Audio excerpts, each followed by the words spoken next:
தொடர்ந்து தமிழ்நாடு குறிப்பாக இந்த திராவிட சித்தாந்தத்தால, திராவிட அரசியலால ஒண்ணுமே இல்லாம ஆயிடுச்சு. தமிழ்நாட்டுல ஒரு வளர்ச்சியே ஏற்படல.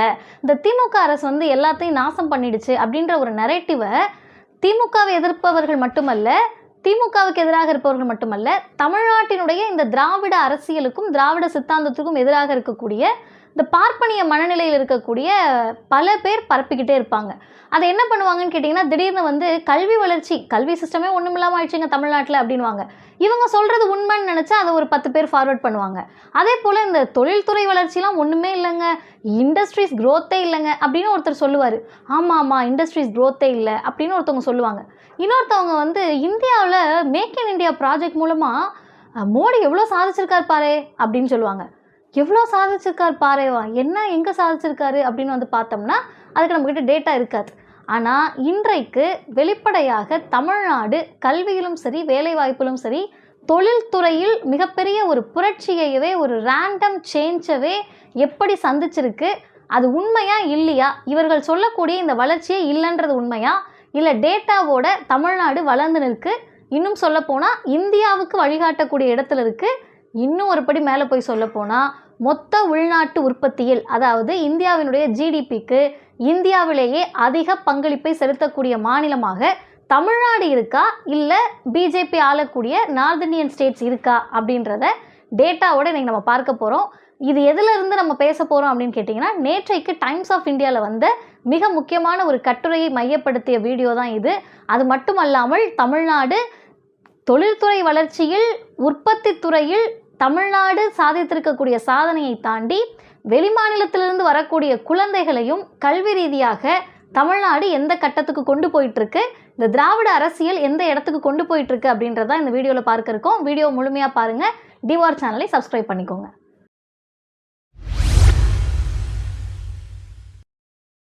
அனைவருக்கும் வணக்கம்.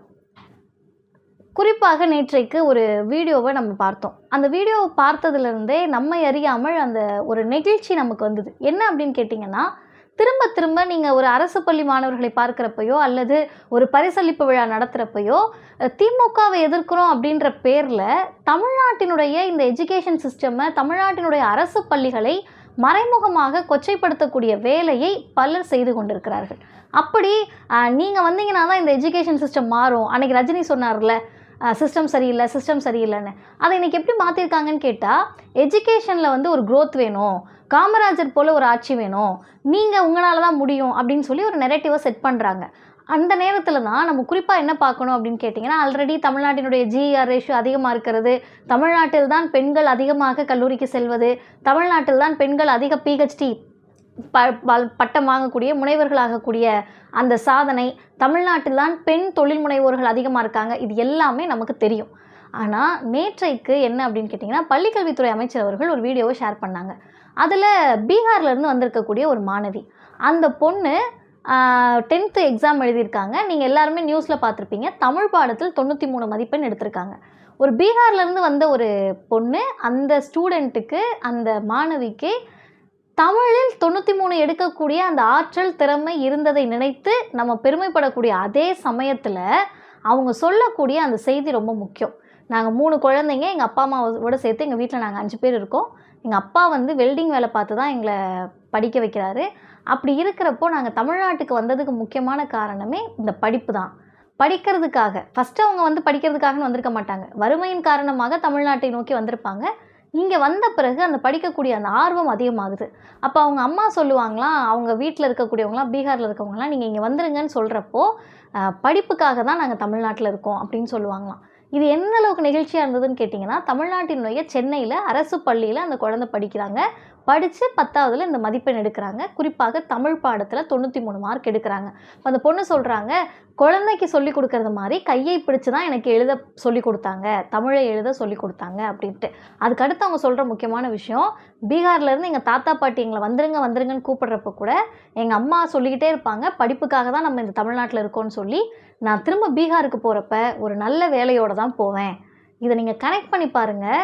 ஒரு மாநிலத்தில் கல்வி வளர்ச்சி இல்லை அப்படின்னு சொன்னால் அந்த மாநிலத்தில் இருக்கக்கூடிய குழந்தைகளை அது முதல்ல பாதிக்கும், பெற்றோர்களை பாதிக்கும், ஒரு குடும்பத்தை பாதிக்கும். அவர்கள் சொந்த மண்ணிலேயே வேறு ஒரு மாநிலத்திற்கு வேலை தேடி, பிழைப்பு தேடி கல்விக்காக, வறுமைக்காக வேற ஒரு மாநிலத்துக்கு வருவாங்க. அப்படி வருகிற போது அந்த மாநிலம் சரியாக ஸ்டெடியாக இருந்தால் தான் வரக்கூடியவர்களை பாதுகாக்க முடியும்.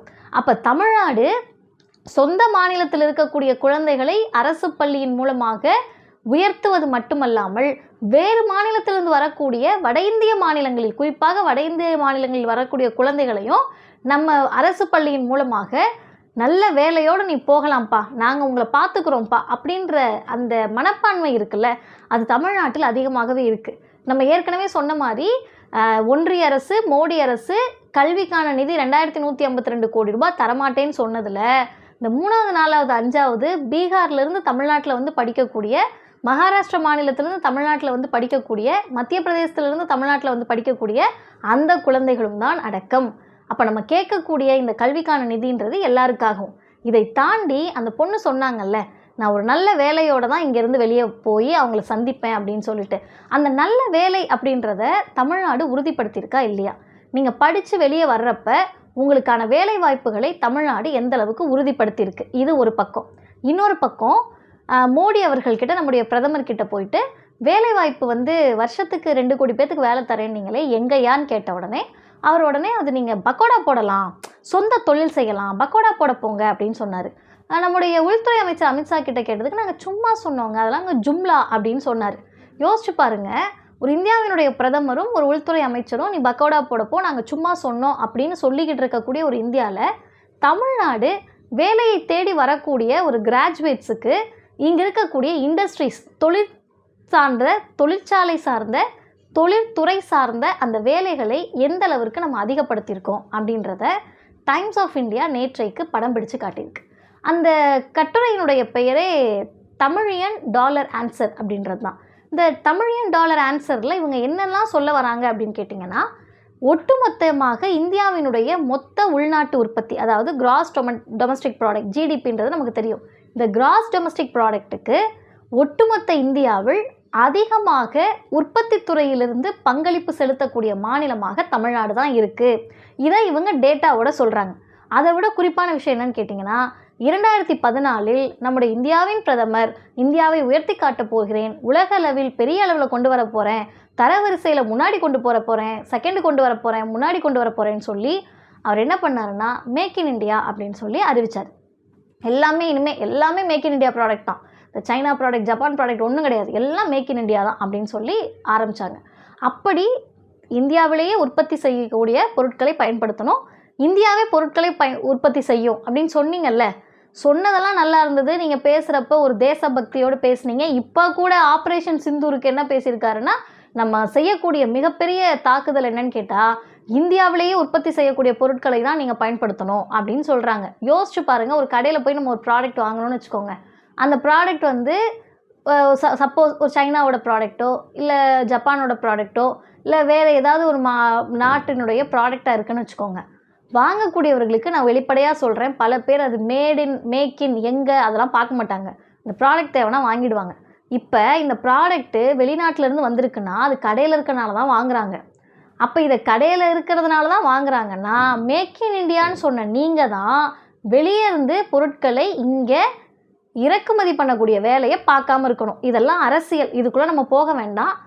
சொன்னதை எந்த அளவிற்கு ஒன்றிய அரசு சாதித்திருக்கு அப்படின்னு கேட்டிங்கன்னா, இதுவரைக்கும் 2025 இலக்காக நிர்ணயித்தார்கள்.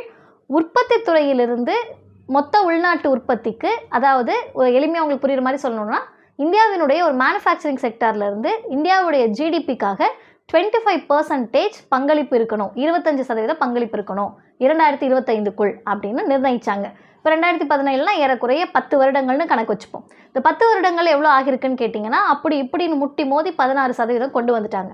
ஆனால் தமிழ்நாடு 25% தன்னுடைய மாநில உற்பத்தியிலிருந்து இந்தியாவுக்கு கொடுக்கக்கூடிய அளவிற்கு தமிழ்நாடு உயர்ந்திருக்கு. இப்போ எப்படிங்க ஒரு உற்பத்தி துறை, ஒரு ப்ரொடக்ஷன் செக்டார், மேனுஃபேக்சரிங் செக்டாரில் இந்தியா எட்ட முடியாத ஒரு இலக்கை, இந்தியாவில் பல மாநிலங்கள் எட்ட முடியாத ஒரு இலக்கை, நம்மை விட பொருளாதார பலம் வாய்ந்த மக்கள் தொகை அதிகம் இருக்கக்கூடிய மாநிலங்கள் எட்ட முடியாத இலக்கை தமிழ்நாடு எட்டியது.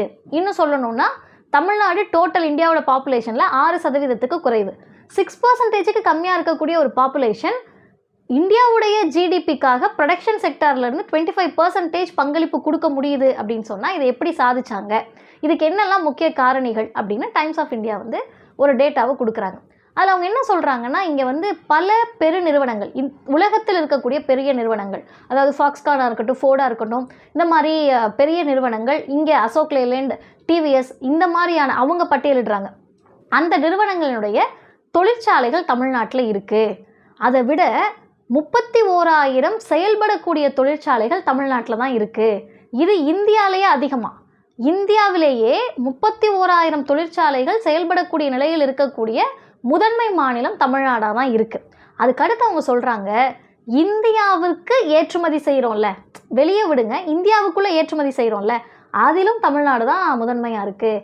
காரணம் என்னன்னு கேட்டிங்கன்னா, இங்கே இருக்கக்கூடிய ப்ரொடக்ஷன் செக்டாரில் நம்ம வந்து 41% மின்னணு பொருட்கள், எலக்ட்ரானிக் ப்ராடக்ட்ஸ், 38% காலணிகள், 45% அந்த உதிரி பாகங்கள், மோட்டார் வாகன உற்பத்தி பாகங்கள் இருக்குல்ல, உதிரி பாகங்கள் இருக்குல்ல, அதை ஏற்றுமதி செய்கிறதுலையும் தமிழ்நாடு தான் இந்த ரேஷியோவில், இந்த பெர்சன்டேஜில் அதிகமாக இருக்கான்.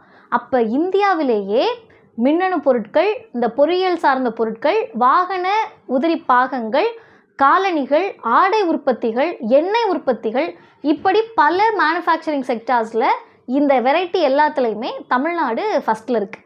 அதுக்கடுத்து முக்கியமானது என்னன்னு கேட்டிங்கன்னா, இத்தனை விஷயத்தையும் செய்கிறதுக்கு என்ன அடிப்படை, என்ன காரணிகள் அப்படின்னு அவங்க படம் பிடிக்கிறாங்க. அதில் ஒரு 3 முக்கியமான விஷயத்த சொல்கிறாங்க. ஒரு அரசு எந்த அளவிற்கு தொழிற்சாலைகளை ஈர்க்கக்கூடிய வகையில் ஒரு ஃப்ளெக்சிபிள் நேச்சரோட அந்த பங்களிப்புகளை ஈர்ப்பதற்கான வகையில் இருக்குது. 2வது, இங்கே இருக்கக்கூடிய எல்லா செட்டப்புமே அந்த தொழிற்சாலைகளை, அந்த முதலீட்டாளர்களை ஈர்க்கக்கூடிய வகையில் இருக்கா, அவர்கள் வருவதற்கு முன்பே இங்கே நம்மளால் இன்வெஸ்ட் பண்ண முடியும், இங்கே நம்ம இத்தனை பேருக்கு வேலை கொடுக்கணுன்ற மனநிலையை ஏற்படுத்தக்கூடியதாக இருக்கா. அதில் முதல்ல அவங்க சொல்கிறது என்ன அப்படின்னு கேட்டிங்கன்னா, இங்கே இருக்கக்கூடிய உள்கட்டமைப்பு, ஒரு தொழிற்சாலையை தொடங்குவதற்கான ஒரு இன்ஃப்ராஸ்ட்ரக்சரும், இண்டஸ்ட்ரியல் கிளஸ்டர்ஸ் அது இங்கே அதிகமாக இருக்குது.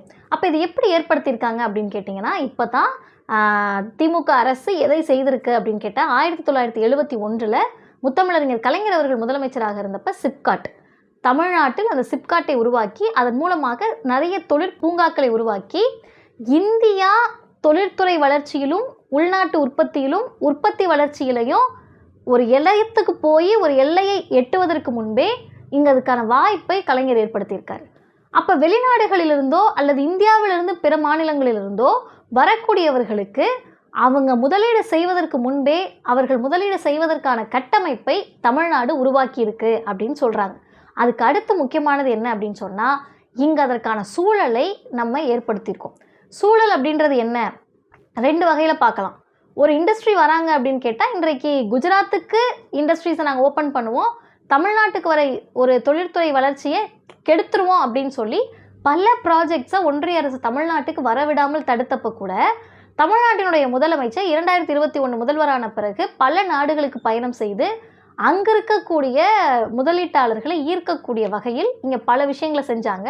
தமிழ்நாட்டிலேயே முதலீட்டாளர்கள் மாநாடு நடக்குது, சைன் பண்ணுறாங்க, சைன் பண்ணிவிட்டு அப்படியே போயிட்டாங்களான்னா கிடையாது. இங்கே அந்த ஸ்டார்ட் அப்பை தொடங்குறாங்க, இங்கே நிறுவனங்களை தொடங்குவதற்கான வேலைகள் ஆரம்பிக்கப்படுது. இது ஒரு பக்கம். இப்போ இந்த வேலைகள் ஆரம்பிக்கிறாங்கல்ல, இப்போ நான் முன்னாடி சொன்னேன்ல, இங்கே படிக்கிற குழந்தைங்களும் சரி, வெளிமாநிலத்திலேருந்து நாங்கள் வந்து இங்கே வேலையோடு போவோன்ற கான்ஃபிடென்ஸ் எங்கேருந்து வருதுன்னு கேட்டிங்கன்னா, இன்றைக்கு தமிழ்நாடு அந்த வளர்ச்சியை நோக்கிய பாதையில் இருக்கிறப்ப உருவாக்கப்படக்கூடிய அல்லது இனிமேல் உருவாகி கொண்டிருக்கக்கூடிய இந்த இண்டஸ்ட்ரீஸ் இந்த பிள்ளைகளுக்கு வேலை தரக்கூடிய இடங்களாக மாறும்.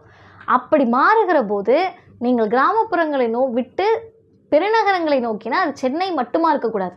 ஏன்னா சென்னையை நோக்கி மட்டுமே எல்லாரும் வருகிற போது அந்த பாப்புலேஷனுடைய அடர்த்தி அதிகமாகி இன்னும் அந்த வளர்ச்சி சீர்கெட்டு போகக்கூடாது, சீராக இருக்கணும். அப்போ எல்லா மாவட்டங்களையும் இதை பிரித்து கொடுக்கணும்னு சொல்லி பல மாவட்டங்களில், இன்னும் சொல்லப்போனால் ரூரல் ஏரியா மாதிரி இருக்கக்கூடிய இடங்களில் கூட இந்த நிறுவனங்களை, பெருநிறுவனங்களினுடைய தொழிற்சாலைகளை தொடங்குவதற்கான முயற்சியில் தமிழ்நாடு அரசு ஈடுபட்டிருக்கு. இவ்வளவு நம்ம சொல்லிட்டோமா? இது எதுவுமே புரிஞ்சுக்கக்கூடிய திறன் இருக்கணும், ஆற்றல் இருக்கணும். இது எதுவுமே இல்லாமல் தமிழ்நாடு நாசமாக போயிடுச்சு, தமிழ்நாடு திராவிட அரசியலால் சீரழிஞ்சு போயிடுச்சு, தமிழ்நாடு திமுகனால ஒன்றுமே இல்லாமல் போயிடுச்சு அப்படின்னு சொல்லி பழைய கதையை வரக்கூடிய வாட்ஸ்அப் ஃபார்வேர்டை தான் நாங்கள் ரிப்பீட் பண்ணிகிட்டே இருப்போம், ஃபார்வேர்ட் பண்ணிகிட்டே இருப்போம் அப்படின்னு சொன்னால் நம்மக்கிட்ட ஏதோ சிக்கல் இருக்குதுன்னு அர்த்தம். இப்படியாக வட மாநிலத்திலிருந்து வரக்கூடிய குழந்தைகளுக்கான கல்வி வளர்ச்சியையும் கொடுத்து, தமிழ்நாட்டு குழந்தைகளுக்கான அரசு பள்ளியில் அவருடைய கல்வி வளர்ச்சியையும் கொடுத்து, தொழிற்துறையிலும் வளர்ச்சியை கொடுத்துருக்கோம்னா இது ஒரு பெரிய சாதனை. விமர்சிப்பதற்கு 1000 விஷயங்கள் இருக்கா? எல்லா ஆட்சியிலும் இருக்குது. அதை தாண்டி இந்த செயல்களிலெல்லாம் வெற்றி பெற்று தமிழ்நாடு நிற்குது அப்படின்றது தான் டைம்ஸ் ஆஃப் இந்தியா படம் பிடித்திருக்கிறது. அதை உங்களோடு பகிர்ந்து கொள்கிறேன். நன்றி.